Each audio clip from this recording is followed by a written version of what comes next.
Hi, this is Optimus Primal, and this is Silverbolt's Transformer Review.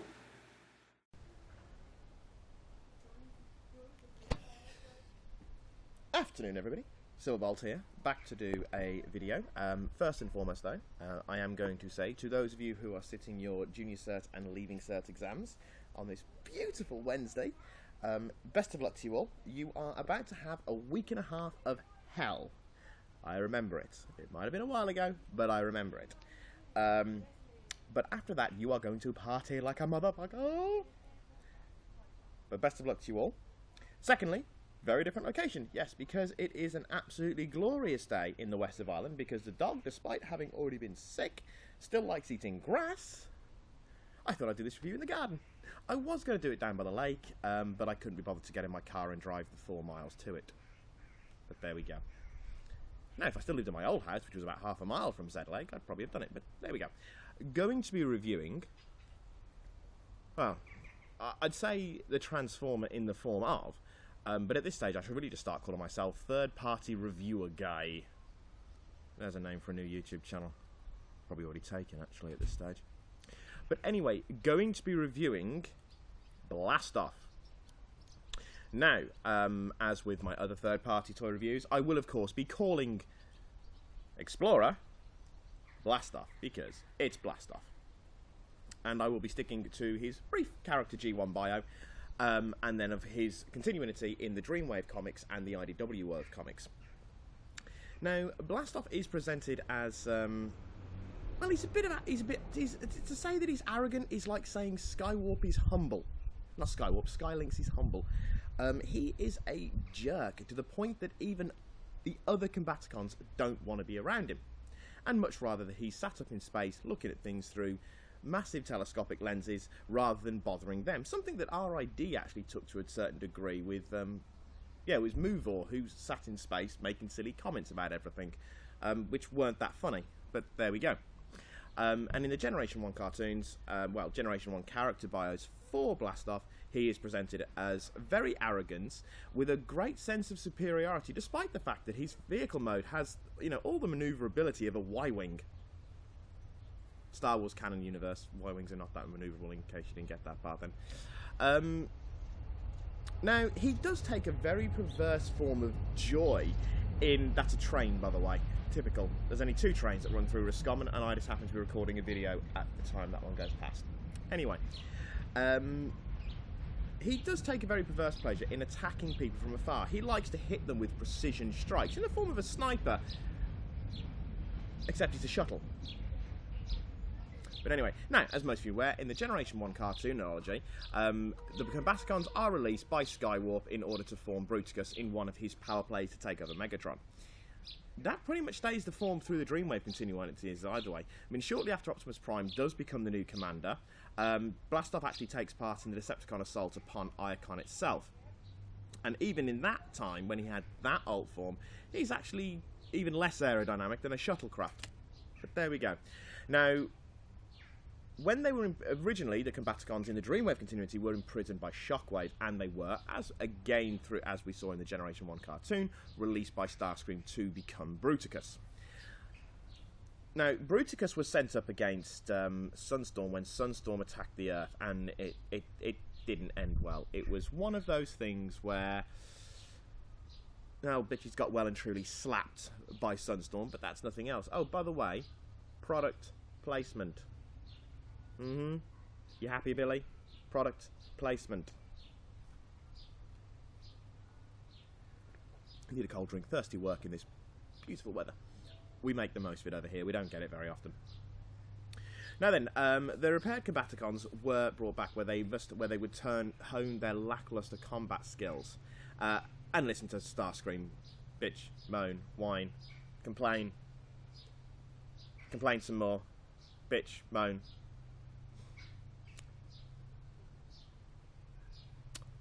And then Predaking showed up. And that did not end well. Bruticus, it has to be said, does have a bit of a... Considering the fact that he's built up as this really powerful robot in the cartoons, and he's this military strategist. I mean, the Combaticons on their own were able to take over the entirety of Cybertron. not that hard. Well, you know, with little more than with a bit of ingenuity and a hologram projector. You know, they are Cybertron's version of the A-Team. But the Dreamwave comics didn't exactly do them an awful lot of justice. They basically get bitch slapped by the two biggies, and that's pretty much about it for them. They don't really do an awful lot after that, and it does seem that they were forgotten about. But of course, because Dreamwave went bust, then it's not really hard to argue that there was a good reason why they were forgotten about. I'm going off a bit of a tangent here without actually meaning to, mainly because I've lost my train of thought. But yes, Predator King shows up and Bruticus gets curb stomped, pretty much. Blast off with them, which, as you can imagine, his ego did not take lightly. Now then, in the IDW continuity publishings, Blast off again, despite the fact that his ego would almost certainly demand otherwise, doesn't really do an awful lot. He's part of the troop component on the Decepticon warship under the command of Razorclaw. And he actually is sent out by Razorclaw to assist the Wreckers, who are currently fighting Thunderwing and getting that ass whooped. Yes, the comic series really do like the comics, both the Dreamwave and the Marvel, actually, sometimes in the forms of Circuit Breaker and Unicron, and then in IDW, really do like their God Mode formers.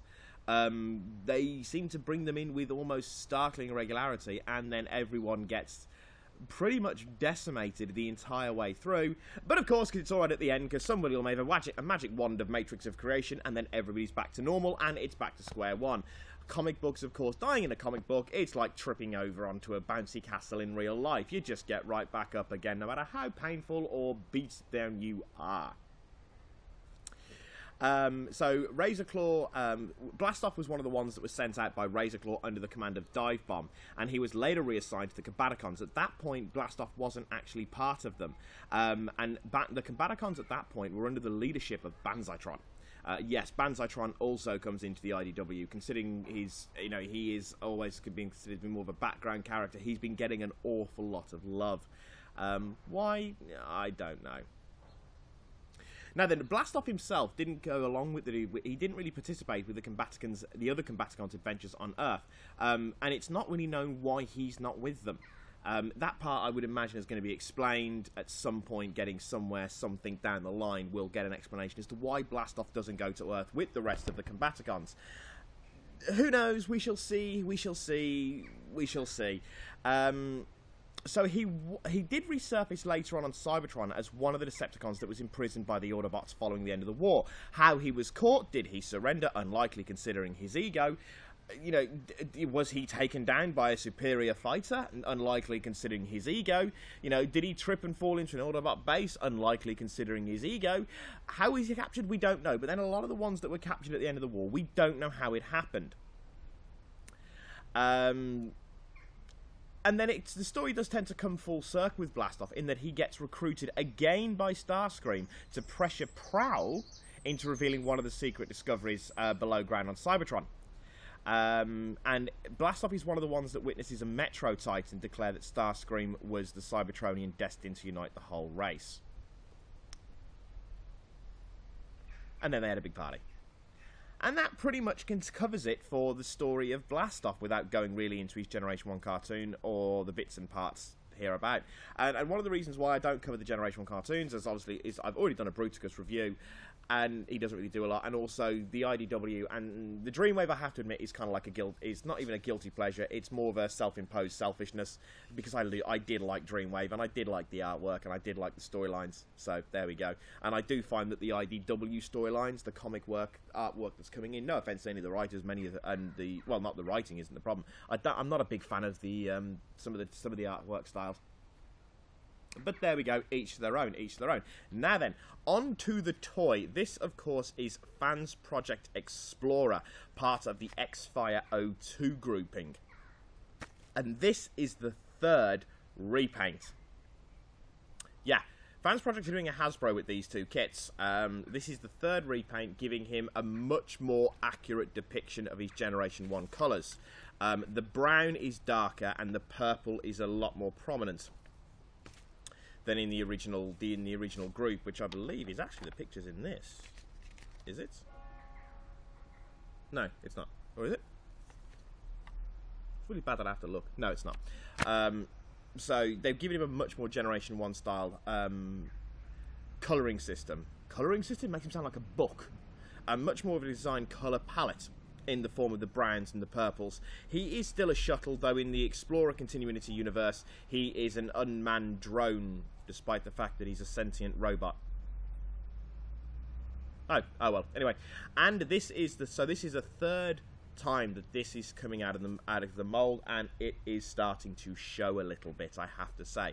I will transform it. Fans projects, this is one of the easy fans projects to do. Well, both Munitioner and Explorer are quite easy to do.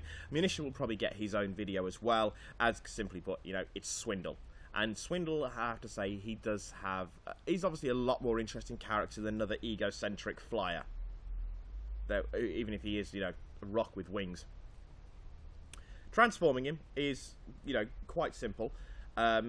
Push the wings up and just snap the legs under, which frees out the little bit here, and then I've got to push the wings down again to do this bit. The middle half of the shuttle just folds up, and you've got two little tabs, and they just slot in on either side.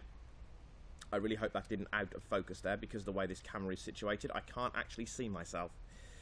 And do the same with the other side. So push them in both ways. Then you can fold the wings in, take out the tail fin, and you'll notice, the more eagle-eyed amongst you, one of my issues in regards to this toy. Collector's item, whatever you want to call it. It's a collector's item to any of my neighbours who are listening to me currently thinking I'm a crazy person. Push up the front part of the wings.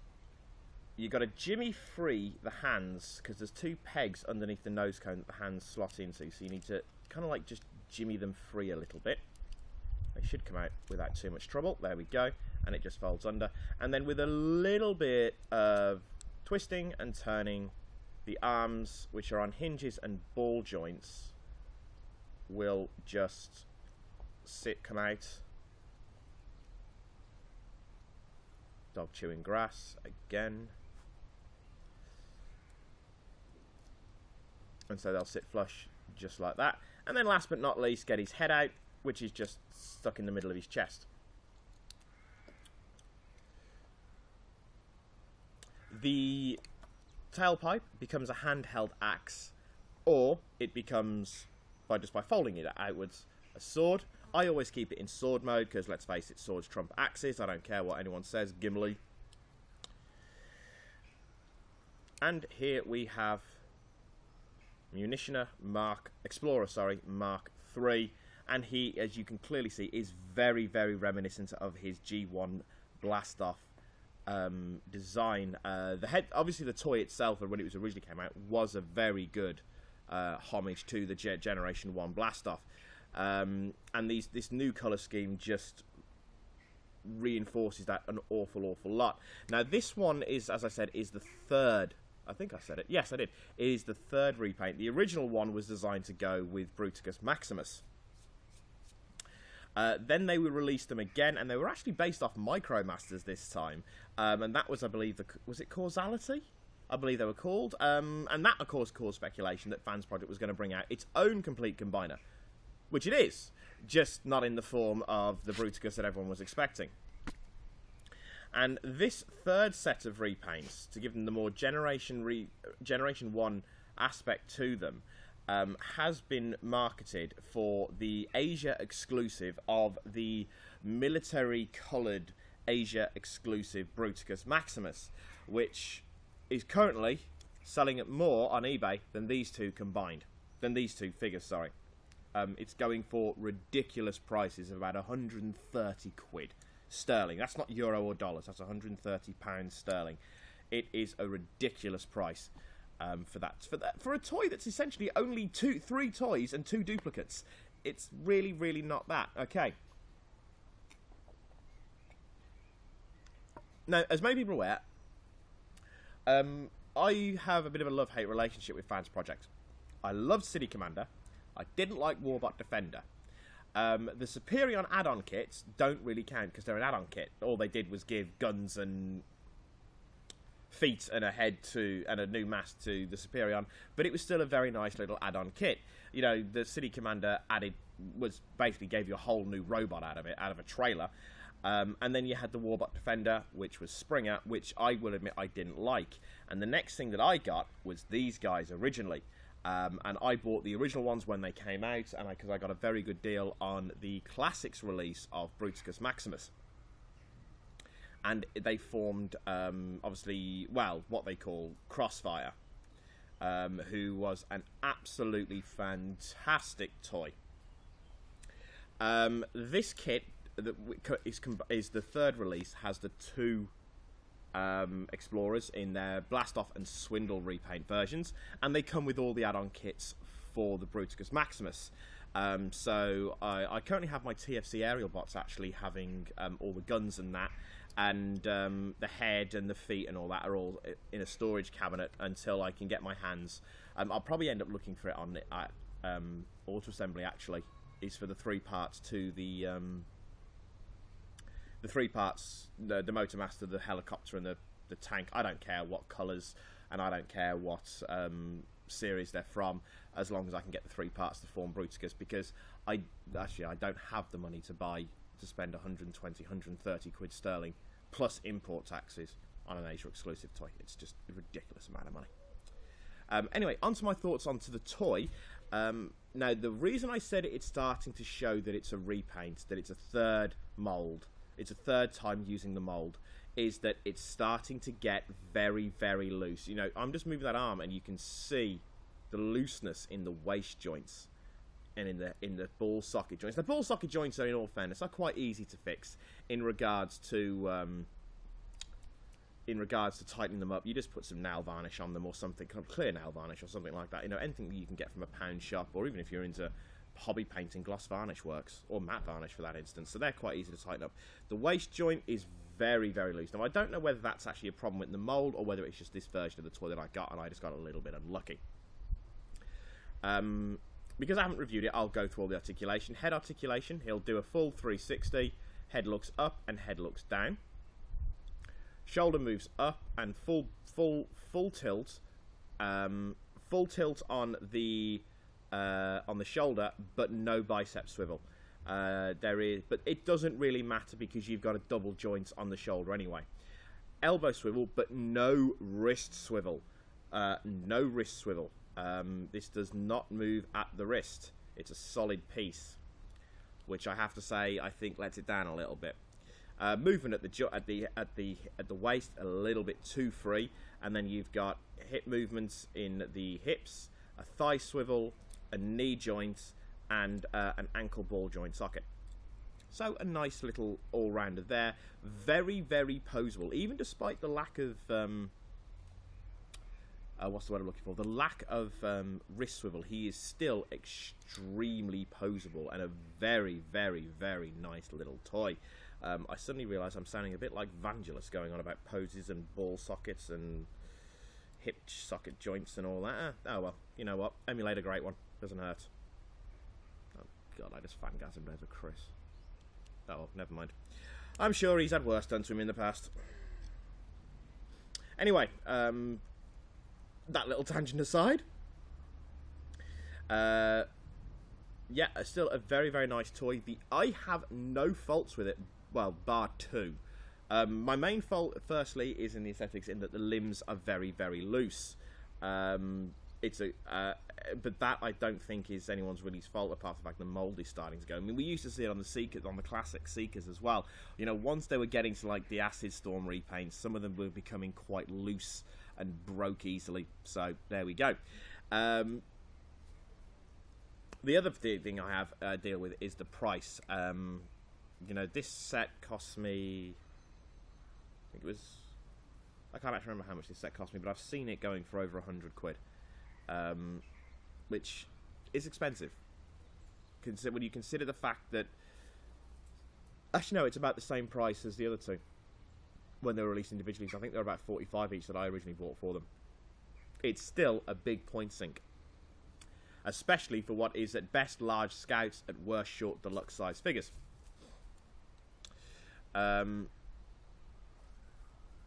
That, in saying that though, it is still a lovely, lovely toy. I picked this up from Kapow. They were fully in stock, so if you want to grab a pair, they are fantastic things to get. Kapow, you know, obviously, as I've rated Kapow the way others rate big bag toy stores, so you know you'll know you're getting good service out of the guys. You know, they have, and it is a great little toy, and if you can get the other parts in some way, shape or form to Bruticus Maximus, you need one of the helicopters, one of the tanks, and the central truck, which is Motormaster. No, it's not, it's Onslaught. It is a fantastic bloke. You know, once you've got all 5 of them together with all the add-on pits, it is brilliant. It is an absolutely fantastic toy. So I think at AA I'll be looking for some junkers for them, just so I can put them together, and then they can go with, well, when I finish Superion, and when I finish off Predaking, and if I get a Hercules, because yeah, I'm getting a Hercules if I can, and then a Motormaster. I have no money. I get a fair bit for the house. Lots of Transformers, nowhere to live. Living the dream. But other than that, I can't think of anything else to say on this particular video. Yeah, that's pretty much all I've got, to be fair. Apologise for the sunglasses, obviously. I know I usually don't like to wear sunglasses. Well, technically, I'm not talking to anybody, you're watching me. But obviously, as you can see, it's very bright, and I'm like this. Looking like a very tall Chinaman. But yes, so there we go. I quite like doing videos in the garden. Even though if I look to the left, all I can see is an oil drum.